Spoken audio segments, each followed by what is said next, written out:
On est arrivé à Boston à 6h. Et là on a dormi quoi, 1h30, 2h max dans l'avion. Ouais. Il y a un décalage horaire donc on est un peu fatigué. J'ai pas mis de minuteur mais ouais. Et là on est à Boston, on n'a pas d'endroit où dormir, on a regardé les hôtels, c'est 100 balles minimum, donc c'est pas pour nous. Et on a demandé là deux-trois personnes, enfin une personne en particulier, elle nous a dit que c'était vraiment dur de trouver. Enfin les gens ils sont quand même assez durs ici apparemment. On va essayer, on va aller au charbon. Donc il va falloir aller au charbon pour trouver où dormir. Il est, je sais pas, il est 9h, 9h30 non, de 10h. 10h ouais. Et ben on va s'atteler à trouver ça. Là on fait le truc un peu touristique, le Freedom Trail. Et ce soir grosse soirée Harvard, c'est beau. Et puis après on va se balader, puis là, on va essayer de trouver un logement. Donc tu vois ce que je te disais, c'est que mon parc immobilier en fait il comprend celui-ci et tout devant là. Tout ça c'est un peu ce que j'ai racheté en lot. Il y a quoi, il y a une quinzaine d'années. J'ai acheté ça quoi, j'ai acheté ça 3... Il me semble que c'était 3 millions. Et ça c'est grâce au Bitcoin. Ah ça existait pas il y a 15 ans le Bitcoin. Ah non c'était pas le Bitcoin. Non, attends, si il y a 15 ans ça. Non ça existait pas. Si 2008. Et bah on est en 2022 connard. Ouais bah il y a 14 ans. Bah j'ai dit il y a 15 ans. Je pouvais pas ça, tu vois, autant je suis rentré dans le Bitcoin en 2008, autant je pouvais pas savoir en 2007 que ça allait arriver. Donc j'ai acheté le lot 3 millions. Et ouais j'ai bien retapé ça. Après j'ai voulu garder l'ancien, tu vois. L'église là que j'ai racheté, j'ai voulu garder le côté ancien. Et puis garder le charme de Boston, tu vois. Et du coup McGregor, vu qu'il est irlandais et qu'il vient souvent se ressourcer ici, tout l'étage là, tout l'étage du haut, c'est à lui. C'est à lui et il vient, on se part de temps en temps parce que moi j'étais pro MMA avant. Ok. En fait j'ai fait le premier combat UFC de l'histoire, c'est moi qui l'ai fait. C'était contre McGregor. Ah non bah il était tout jeune à l'époque, t'imagines bien, il courait partout, je le voyais. Gros, dis arrête de me casser les couilles, tu vas vite me saouler, tu vois. Mais non, c'est des bons souvenirs, ça c'est des bons souvenirs. Maintenant je peux plus me battre, tu vois. Et tu vois celui-là, on a eu du mal parce qu'avant il n'y avait pas la rue là. Tu vois, il n'y avait que le bâtiment qui était racolé à celui-là. Et en fait, le maire il a commencé à me casser les couilles. Il m'a dit mec, j'ai besoin de faire une rue, je sais que tu as racheté le lot et tout. Du coup j'ai dit bon, on fait ta rue, mais tu me fais une ristourne. C'est pour ça que j'ai eu le lot 3 millions, parce que c'était 5 millions. Et comme on a coupé la rue là, il y avait tout le bâtiment avant. J'ai perdu quoi? J'ai perdu une vingtaine d'appart à cause de ça. Donc du coup on a tout enlevé pour faire la rue. Et du coup j'ai gardé que ce truc là et je trouve qu'il est sympa parce qu'il change un peu en niveau couleur. Qu'est-ce que t'en penses? Je pense que ça fait quand même un sacré paquet de salade. Bon bah voilà.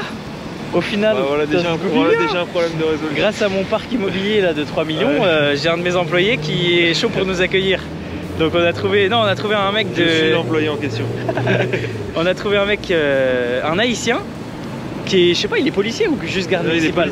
Il est policier, ouais. Il est policier municipal. Et du coup je lui demande, il parle français, il me répond en français parce que je lui demande, il était devant un musée et il a compris qu'on parlait français, donc il me parle en français. À chaque fois il connaît notre accent.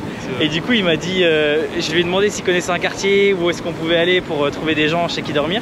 Il a dit ah c'est dur à Boston et tout.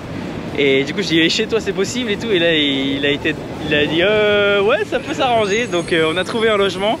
Donc là on est super content. Du coup il faudra qu'on ramène de la bouffe à bord. On va voir comment on s'organise. Mais en tout cas c'est grave cool. Donc ça fait plaisir. Ça réchauffe le cœur et on peut passer une bonne journée maintenant.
Donc ce soir, chez Germain, petit plat typique haïtien, directement de Port-au-Prince.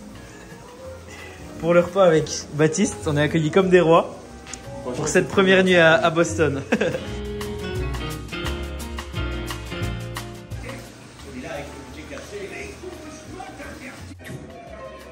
Tandis que de son côté panoramiste devenait le plus célèbre, le plus resté.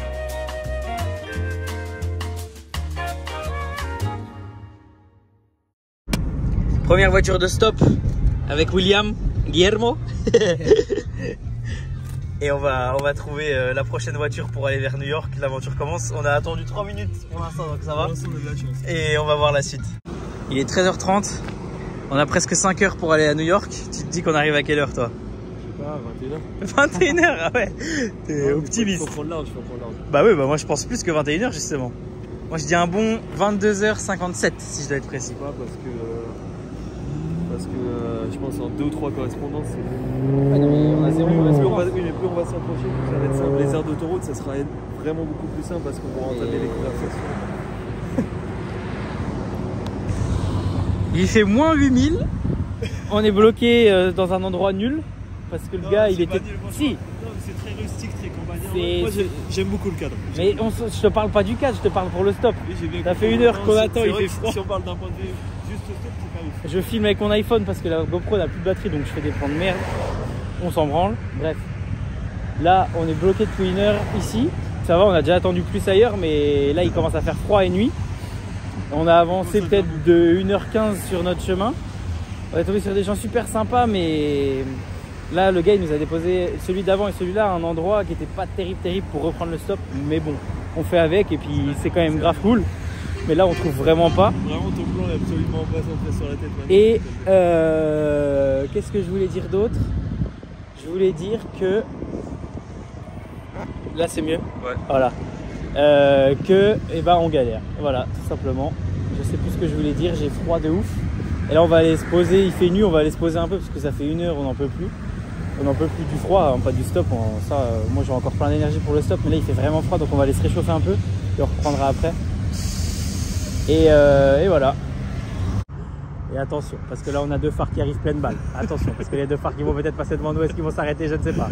La voiture semble blanche. Elle semble blanche. Elle est blanche, c'est une voiture blanche. Attention, on va peut-être pouvoir l'attraper. Et la voiture qui n'esquisse pas le moindre intérêt envers nous et qui dégage. Va te faire foutre, gros. Putain. Allez, on y croit. La pancarte de la honte pour le stop. On n'a pas de marqueur alors on colorie au stylo. C'est la dérouille. Après 30 minutes de boulot acharné, je pense qu'on a une pancarte pas trop mal. Allez mon gars, lis la pancarte. Oh, heureusement que tu as encore du turbin. La prochaine, Baptiste, la prochaine. La prochaine qui se trouve pas dans la vision, mais la prochaine. On en a. Non, on en a pas. En vrai, j'en ai pas marre. J'ai juste froid. Aussi, et ça, c'est chiant. C'est ça qui complique tout. C'est ça. Mais là, on a la pancarte. Ça va mordre. De To French Go New York. Si avec ça, on ne chope pas une Tesla qui nous emmène tout droit. Hein, ma couille. Allez mon gars, allez. Putain, déchaîné moi. Et attention, le SUV qui s'approche des 18 mètres. Le SUV qui fait une belle enjambée. Qui se retrouve aux abords de la surface. Oh, il en dribble là, Vas-y gamin. Allez mon grand. Et il tourne à gauche. Non. L'histoire qui se finit en queue de poisson. Que dire?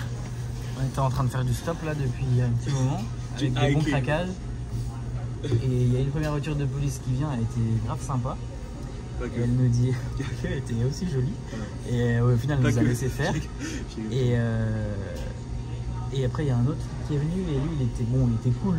Il était pas méchant, mais il était un peu plus strict. Il nous a dit qu'on pouvait pas faire de stop et tout. Et voilà. Ouais, tu sens quand même qu'il fallait pas faire ouais, un voilà. Et du coup, je pense qu'il va repasser, donc c'est un peu chiant. On n'a que l'endroit là, donc là, on va prendre un Uber pour qu'il nous dépose sur l'autoroute, sur une aire d'autoroute où on aura plus de chances de trouver quelqu'un. En sachant que le Uber, du coup, j'ai mis un point sur la carte, je sais pas où c'est. Que le Uber, il n'est pas censé passer par l'autoroute pour nous y amener. Donc j'ai retiré un peu de cash là pour éventuellement lui donner un pourboire qui nous dépose à l'endroit où on veut. Et comme ça, ben, on recommence le stop plus loin, et puis potentiellement sur une aire d'autoroute, ce qui nous aiderait grandement. Puis bah après, on espère arriver à New York, mais il fait froid, c'est pas ça. On est bien motivé, en vrai ça va, on garde le. Ouais, il n'y a pas de fracture du moral. Ouais. Mais il fait froid, et puis bah, la police c'est chiant quoi. Donc ouais. On va au moins changer d'endroit. Là on attend le Uber au chaud, et puis on y va. Nouvelle aire d'autoroute, toujours pas plus de résultats. On se rapproche petit à petit. On a un truc 24-24 où si on ne fait pas les comptes, on devrait pouvoir passer la nuit si jamais ça va pas.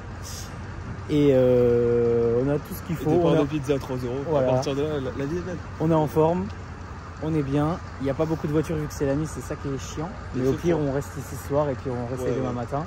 En espérant pas se faire virer par le gars juste de la station. C'est un peu le programme. Mais les gens qui sont très sympas, ils vont jamais dans notre direction. Et voilà, là on est à même pas 3 heures de New York et il n'y a personne qui va à New York. C'est comme ça. On va bien voir la suite. Pour l'instant, on trouve pas. Oreiller, lit, vertèbres explosées, mais on a dormi un peu et on peut reprendre le stop.